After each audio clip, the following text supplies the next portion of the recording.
கருணையோடு அந்த மக்களை நீங்கள் அணுகலை. நான் சொன்னது போல் பொய்யே சொல்லியிருக்கட்டுமே. நாங்கள் சரி பண்ணுறோங்க, சிக்கல் இருக்குது, சரி பண்ணுறோம், எதிர்பாராத பம்பர் கிராப் இந்த வருஷம் சரி பண்ணுறோம் சொன்னீங்கன்னா முடிஞ்சு போச்சா? விஷயம் முடிஞ்சிருச்சா? திரு பழனிசாமி அவர்கள் அங்கே போனதுனால தான் நீங்கள் போனீங்க. என்னைக்கா நீங்கள் ப்ரொக்யூர்மெண்ட் சென்டருக்கு, கொள்முதல் நிலையங்களுக்கெல்லாம் என்னைக்கா போயிருக்கீங்க நீங்கள்? ஒரு அமைச்சர் அவர்கள் சொல்கிறாரு, பன்னீர்செல்வம், நாங்கள் இவ்வளோ கொள்முதல் நிலையங்கள் அமைத்திருக்கிறோம் என்று. ஏன் முளைக்குது? நீங்கள் அமைச்சிருந்தீங்கன்னா ஏன் முளைக்குது? கொள்முதல் நிலையங்கள் இருக்கிறது, நானும் மறுக்கல, கொள்முதல் நிலையங்கள் இருக்கிறது. கொள்முதல் செய்த நெல்லை எங்கே வைத்திருக்கிறீர்கள்?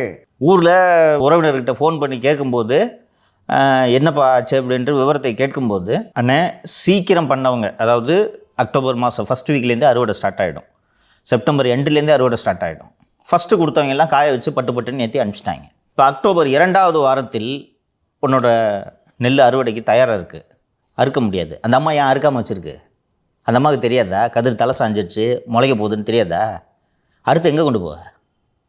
அறுத்துட்ட, அறுக்கிற கூலி வேற தரணும். ஆமாம்.